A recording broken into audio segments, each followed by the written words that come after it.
Welcome to Unlocking the Hidden Value of Your Life Insurance with Mrky and Rob Haynie from Life Insurance Settlements. This show is designed to help retirees and their advisors understand the basics of a life settlement. In this podcast, we show you how to get more from the sale of your life insurance policy versus lapse or surrender, and how using life settlements can increase assets under management. Mark and Rob ignite conversations on how to look for opportunities and navigate the life settlement process so you and your clients can enjoy a comfortable retirement. Now on to the show. Hello and welcome to Unlocking the Hidden Value of Your Life Insurance with your hosts, Mrky and Rob Haynie. Mark, what's going on? All is well here in the lovely state of Florida. A balmy 82 degrees and sunny once again. We're never sick of that. No, I bet not. You know, the funny thing is every time I get together with you, I learn something new. You're a dog guy, dude. I didn't even know you had a dog.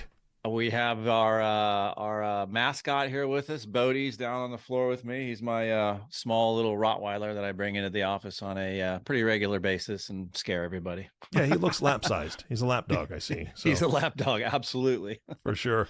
Fantastic. Hey, Rob, what's going on, man? Not much. Just to give you a little extra information on Mark's dog, Bodie. He is a baby. He is absolutely a baby. He likes belly rubs, and he just sits there and lays down and just as good as he can be. However, you mentioned before we went on air that you definitely don't want to go to the Mrky's house uninvited. I'll leave it at that. And he'll just sit on my couch and stare at you. That's it. Yeah, I'm not speaking for anybody on this show or the guest, but who doesn't like a good belly rub, right? That's all I'm saying. That's right. Anyway, hey, Rob, speaking of, you do have a guest on the show today. Who did you bring on? What are you guys talking about? I have the executive director of the Life Insurance Settlement Association. Acronym LISA is thrown about in our business a lot. Mr. Bryan Nicholson, and he's going to bring to us a perspective from the 10,000-foot view of what's going on in life settlement land outside of just marketing straight to consumers and educating advisors. Fantastic. We'll take it away. So, Bryan, you want to say a few words about yourself, a little bit, get the community familiar with who you are exactly?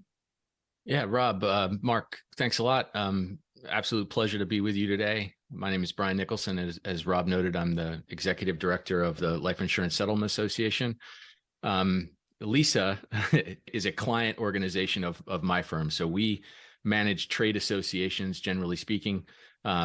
LISA has been a client of our firm's since 2019 and is my primary responsibility in terms of work on a daily basis. I get to support the activities of the LISA board of directors, of which Rob is a member, and then coordinate our member-facing activities in a variety of aspects, and then also serve as the face of the organization, pointing towards policyholders and other segments of the sort of financial planning and life insurance ecosystem. And it's been a wonderful ride in my time in the chair. LISA as an organization has grown tremendously and is poised to sort of continue to grow as life settlements become more understood and available to folks as a tool in their toolkit in terms of their financial planning. So with that, Bryan mentioned he came on board in 2019. So aside from taking over an association, which is never easy, we decided to throw COVID in for the mix with you as well, taking away our in-person conferences that we used to have at least 3 a year. Now we're down to 2, which is actually a good move. Outside of the struggles and, if you will, navigating through COVID, what are some of the things that you're most proud of as accomplished on behalf of the association? I think that we have, really worked to cultivate LISA. So stepping back one little bit, Rob, if I may, sure. we sort of see two distinct constituencies as primary audience for LISA's work, right? We have our membership, participants inside the life settlement industry, brokers like Rob's firm, providers that buy policies, funds, down the stream that purchase larger blocks of policies, and then sort of stakeholders that help service these companies, life expectancy providers, attorneys, actuaries, other specialized professional services firms as a sort of group of our members, right? And then, there's folks that we target for educational purposes that would never be inclined to join the association, but are definite beneficiaries of our work, right? Policyholders, who generally speaking have a lack of or no understanding about the life insurance that they may hold, right? And the fact that it may be, in some cases, their most valuable asset, right? That it, in many cases, could just be lapsed or surrendered for no value as they've held it, right? That's not something that you would do with your house or a watch collection or an antique car or anything like that has value that may increase over time. That certainly is the case with life insurance policies. Not many people understand that. So we see that community, as well as the sort of financial planners and estate attorneys and broker dealers that help provide advisory services to policyholders, as another audience for our work, right? So anything that we can do to bring folks inside that membership group together to drive consensus or cohesion around, next type of policy that needs to be promulgated in a state or federally as an audience, and then anything we can do to educate the other side. That's sort of how we see our work being projected. On the member side, to your question directly, Rob, we've done a really good job, I think, of cultivating the association as a safe space for an exchange of ideas, right? Around ways in which we can look to project that other audience and grow the industry. I think that there's always work to be done along those lines, but we've made significant progress, and the sort of pace of change in a number of areas is demonstrative of that. So let me, I want to bring Mark in here because we talked a little bit about before the call, I should say, about some of the hesitancy for different entities, especially RIAs, to get involved in the space, and some pushback from carriers, et cetera. Mark's on the front line when it comes to that. So Mark, why don't you ask the next question to Bryan about what you asked me before we got on the call?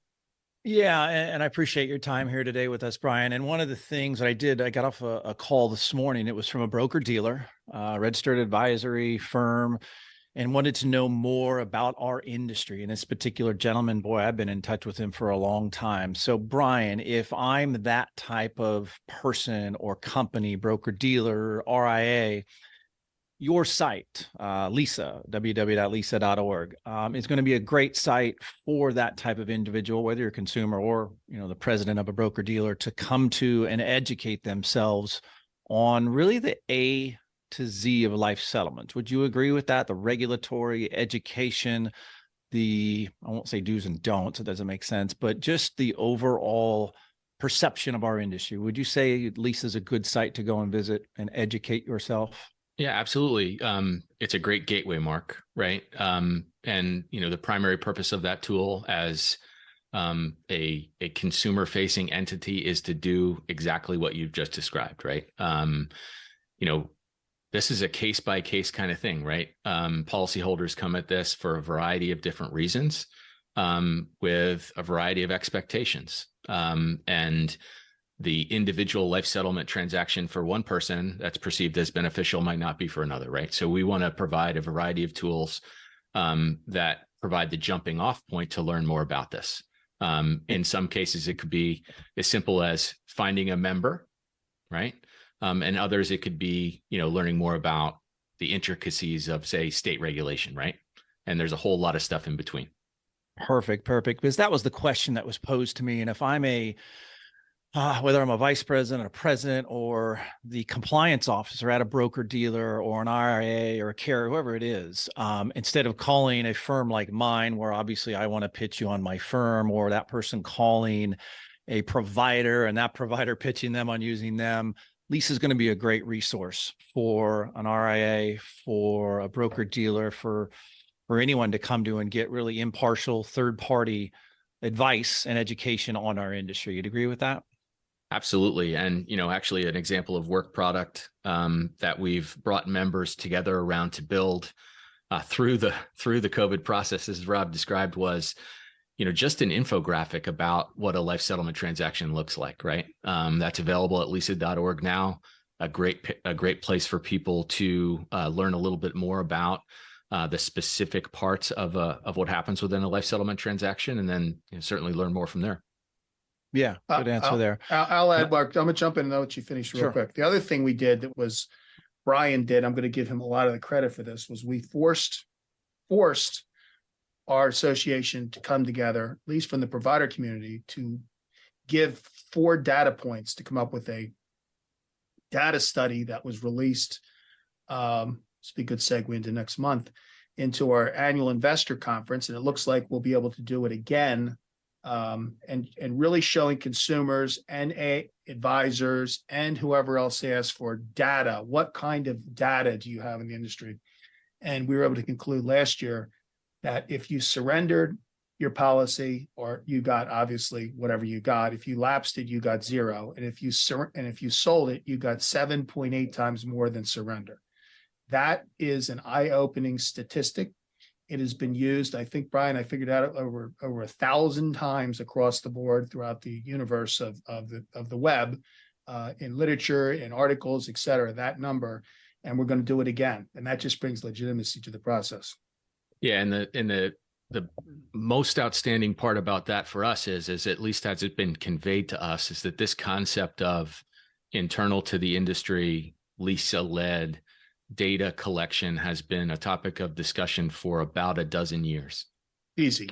And for the first time, we were able to bring together the 23 provider members that provided this information to us through a secure online portal that allowed us to aggregate this information and convey these data points to folks about the aggregate impact of this industry. And it is substantial.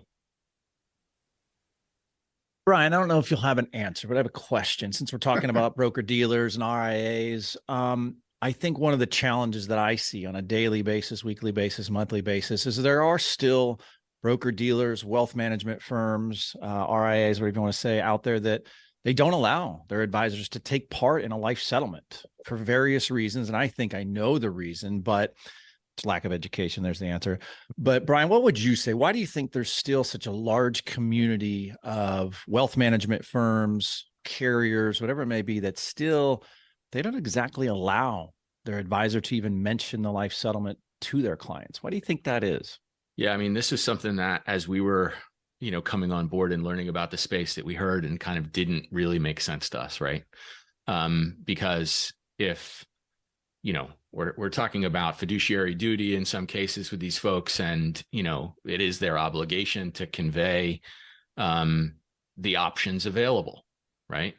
And to the extent that an option exists that is not communicated, right, that's a real problem for a policyholder that might have an acute need for money now rather than later, or as a tool to execute, a new phase of their financial planning, right? Mark, that's work that needs to be attacked in a variety of different directions, right? The pool is vast in terms of the community that you're talking about. I think I saw somewhere that the 1% of registered broker dealers have ever executed a life settlement transaction, right? So think about what that means.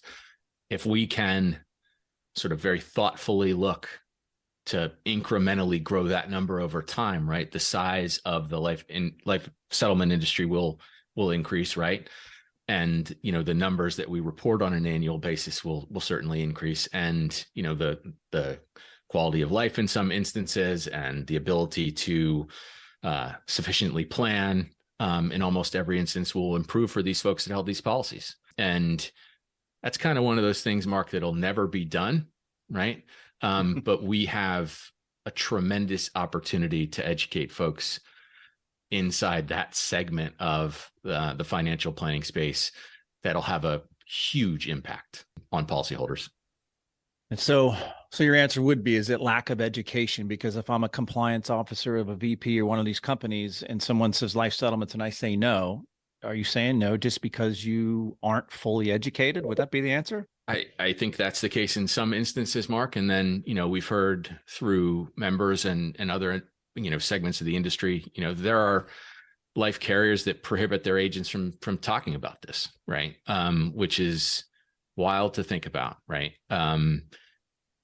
Yes, the lack of education. I think our job is to work to convene our members and to drive a really systematic and thoughtful message to that audience, the broker dealer IA audience, and look to target our increased metrics on an annual basis, right? Whether that be input on work product for us or participation at events or some other metric, the opportunity is huge to drive through that lack of education. Yeah, and if you're go ahead, Mark. Go ahead.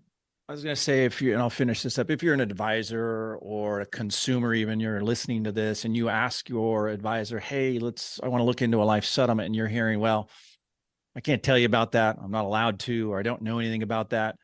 If you're a consumer or an advisor, reach out. You can still go beyond your own personal advisor. You can reach out to a group like Lisa, who there's going to be plenty of information on there to contact a buyer, to contact a broker like myself, or to contact us directly. So don't think that just because your advisor said, no, I can't offer life settlements, you're done. You can still reach out to a group like us. You can still go to Bryan's group, Lisa, and investigate, look into this option, so that if you have this asset that you say, I just don't need anymore, you can have it appraised. Even if your advisor doesn't know about this, you can still look into this on your own if you're a consumer out there. So it's important to note that. I'll add something to that because you touched on it, Mark. I said at a recent broker dealer conference I was in Orlando that I looked at my audience and I said, they knew I was going to talk about life settlements. I said, let me put your mind at ease. Just want to tell you something right now. You don't have to tell your clients about life settlements. You don't even have to even bother to lift a finger. Don't even say a word. Just let it go because they don't need you. They don't need you. And I said, if you want me to prove that to you, this is a high net worth transaction, as you alluded to, Bryan, earlier on. This is a large asset they own. Let me ask you, by a show of hands, how many of you helped your clients sell their home in the last 10 years? Raise your hand. Nobody did. I said, interesting. That's a large asset. They didn't need your help. So realize that if your clients are going direct to the source and getting the same, if not better results than going through you, then maybe it's time for you to start to figure out why you shouldn't be advising your clients about this. Because you talk about a win-win proposition to the broker-dealer community or whomever we're talking about.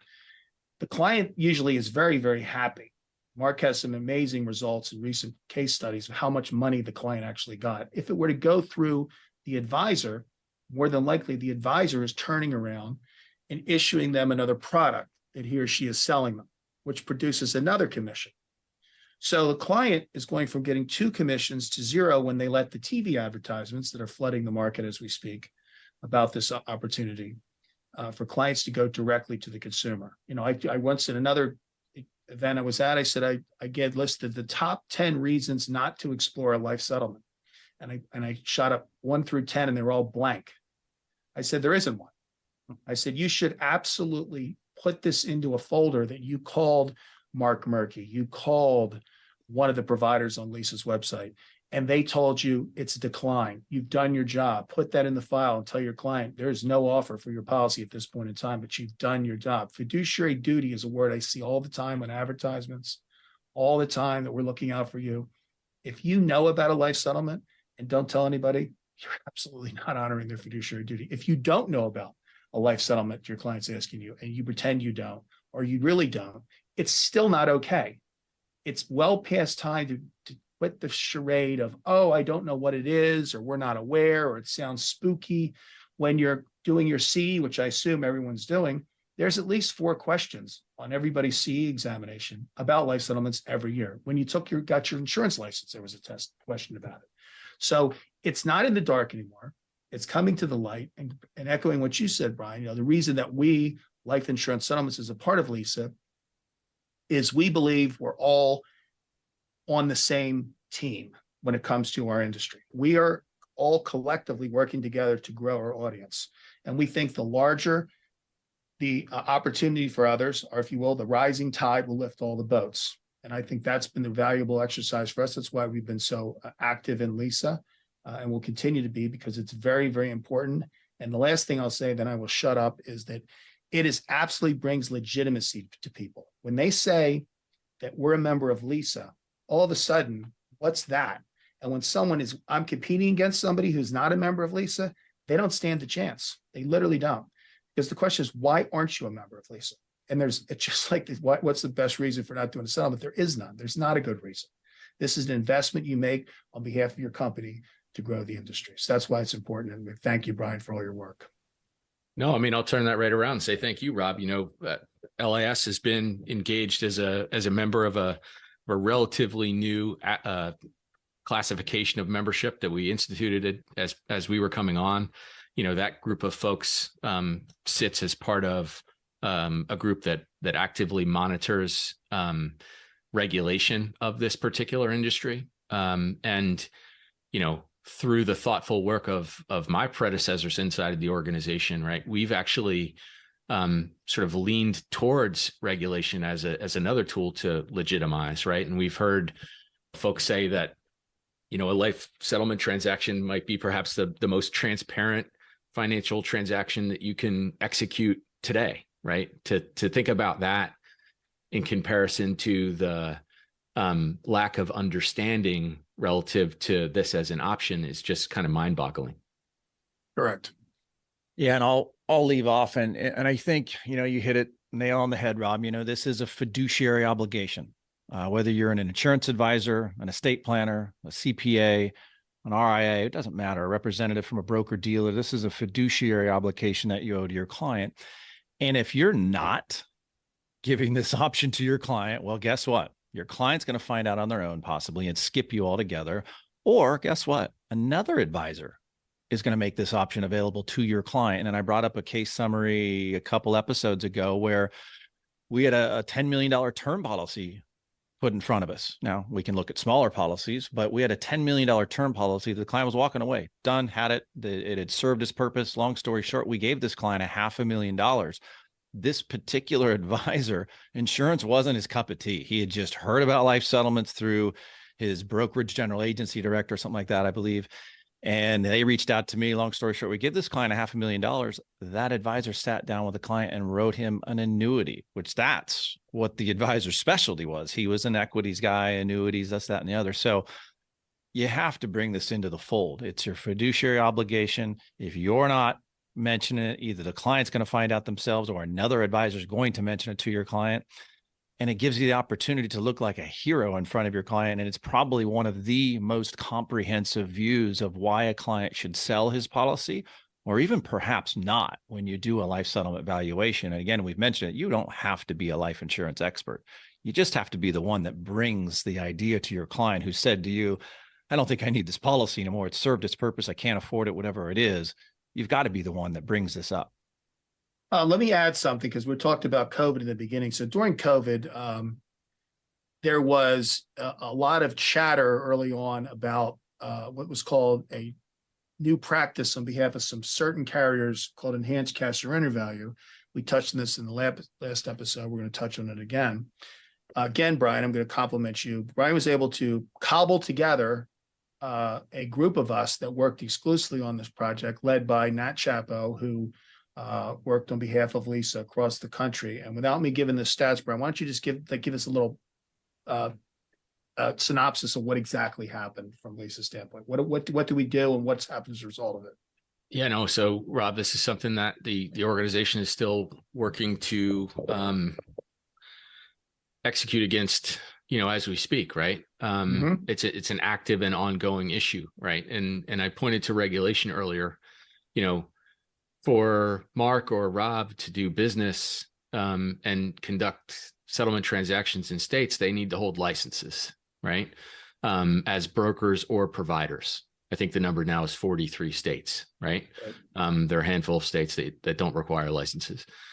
The issue with this enhanced cash surrender value offer program, which has been sort of pushed into the world by a handful of life carriers, is those carriers working to look and act like life settlement brokers or providers in the absence of a license, right? So here we are, in some cases, some of our members with either the life products that they as individuals hold or members of their family, are getting, marketing collateral that says, here's what your policy's worth, whatever the actuarial tables say and all this kind of stuff. But, we're going to give you, 3.5 times what the cash surrender value is at this point, for the next X number of days, right? Which sounds a lot like at least the parameters of what a life settlement transaction looks like, right? But they don't hold a license. And here they are with entree direct to the policyholder who doesn't know better in most instances. So we've taken that sort of fact pattern to a handful of states. I think it's a dozen states or so at this point in time, and have worked to have these types of programs deemed as illegal, which they are, right? If the carrier is, projecting this offer into the world outside the parameters of the existing contract, right? There's something called standard non-forfeiture law in the life space, and this example of the increased offer, right, is a clear violation of a component of that law. I've heard Nat say it enough times to say, right, something called the smoothness test, right, which essentially looks to protect, if Rob had a twin, right, and they had the exact same health, the exact same, life situation, and anything is done, to the twins policy that isn't done to Rob's, right, is illegal, right, or in violation of the agreement. So we've seen success in looking to address this issue. It's by no means said and done, right? Nope. But that being said, to Rob's point earlier about being a LISA member, this is work that's being done here, not anywhere else, right? And this is work that is sort of in the weeds and in states and sticky sometimes, and not going to go away. Right. So we've seen sort of tremendous cohesion in our membership, right? The participants of the life settlement industry out working to push back against this process and, just have the laws that are in place be, have everyone held to that standard. Right. And that's what we're working to do. Yeah. And I'll just add to that. It's been, it's never going to be done. There'll be something else that pops its head up. But again, to echo the comments about the industry as a whole, is having a central body that you can communicate within makes us that much more efficient, more agile, with the ability to act on something in a lot quicker fashion. It also doesn't hurt that when your attorney that you put in charge of this happens to be an insurance commissioner of a large state in the United States of America, who understands how insurance departments work, understands the smoothness test. For God's sakes, he might have written it, and to be able to walk in and very quickly have a meeting and get things at least paused for the moment in time. Because Bryan talked about not having a license. Well, not having a license gives the client, once the client gets the money, it's over. There's no rescission period. There's not the TV ad that pops on TV the next morning to find out they could have gotten more. That's gone. And then it's just the fairness about my twin not getting the same situation I got. If you raise the cash surrender value on one policy in a class, you have to raise it in every policy in that class, and that's something they're simply not doing. So it was interesting to watch it unfold. It was very scary in the beginning, but it seems to, I'm just going to go ahead and say this out loud, it seems to have calmed down a bit. It doesn't seem to be as prevalent as it once was, but you never know what tomorrow holds. I think that strategically, and some of this speaks to having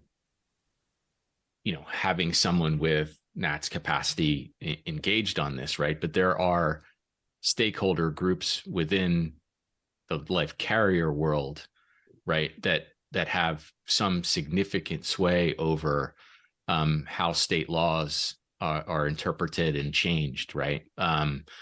the National Council of Insurance Regulators and the National Association of Insurance Carriers, the laws that were promulgated in states, in many cases, were done through model legislation inside these groups, right? And as we've seen an increase in these enhanced cash surrender value offers, right, the illegal activity of carriers, right, we've seen some states look to modify those laws, right? And that's exactly how we see the process unfolding going forward. And we've made progress, still a lot of work to do. So I'll finish. I'm going to start, and Mark, you can finish. But just to put this into perspective, these offers these clients get, they look great, but in all reality, they're way under what the life settlement market would have given them. And that's what people don't understand, because they're getting it directly from the carrier. So they assume it's more legitimate, and they may not even know what a life settlement is.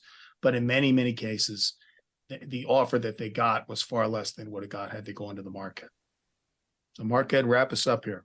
Yep. Wrapping up. I appreciate you coming on, Bryan. We wanted you on because you provide a third-party perspective. So if you're someone out there, whether you're a consumer, an advisor, a head office personnel, a compliance, whoever you are, and you're a little tentative about calling a life settlement broker like ourselves or a provider that you see on the television and investigating life settlements, go to Lisa. Go to lisa.org. It'll give you every bit of information you want to see from a regulatory perspective, from an educational perspective, so you can draw your own opinion. So you can come to the conclusion that, wait a second, why are we not offering this? We don't need to be amongst those that say, oh, no, you can't offer it, because we're missing out on opportunities. And bottom line, we're not doing our fiduciary obligation to our clients. So that's why you're on, Bryan. We wanted you to provide some educational perspective. We do appreciate your time here today, and we'll let you wrap things up and tell everybody how to visit Lisa and get more involved with Lisa if they want to. Bryan? Yeah, absolutely. I appreciate the opportunity, Rob and Mark. This is fantastic. Wonderful to be with you this afternoon.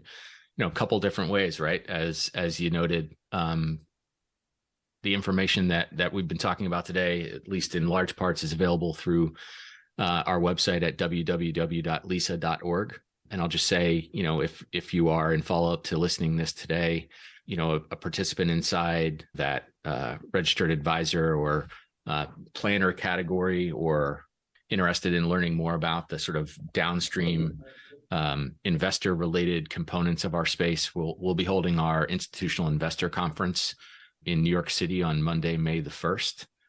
A great place to learn about what this industry is doing on behalf of policyholders in New York City. So looking forward to that. And I also look forward to, see who you might have next on the podcast and watching this thing grow. Thanks, Bryan. Gentlemen, this has been fantastic. Thank you so much for your time. Bryan, you are a great guest. Obviously, that's why they brought you on. Rob and Mark, thank you so much for hosting this and obviously using this as a platform to educate both advisors and the public. I mean, that just the word needs to get out there. That's all there is to it. And of course, our last thank you will always go to you, listening audience. Thank you so much for tuning in and listening to the Unlocking the Hidden Value of Your Life Insurance with Mrky and Rob Haynie. If you have not subscribed to the podcast yet, please click the subscribe now button below. This way, when the guys come out with a new podcast, it'll show up directly on your listening device. And we humbly ask that you share this podcast, rate it, and leave a review, as this actually helps others find the show. Again, thank you so much for listening today. For everyone at Life Insurance Settlements Incorporated, this is Eric Johnson reminding you to live your best day every day. And we'll see you next time. Thank you for listening to Unlocking the Hidden Value of Your Life Insurance, the show that helps you unlock the hidden value of life insurance. Click the follow button to be notified when new episodes become available. Visit our website at www.lisettlements.com or give us a call at our office line at 866-326-5433, extension 1017. You can also directly contact Mark Mrky at 954-326-9378 and Rob Haynie at 954-599-4433.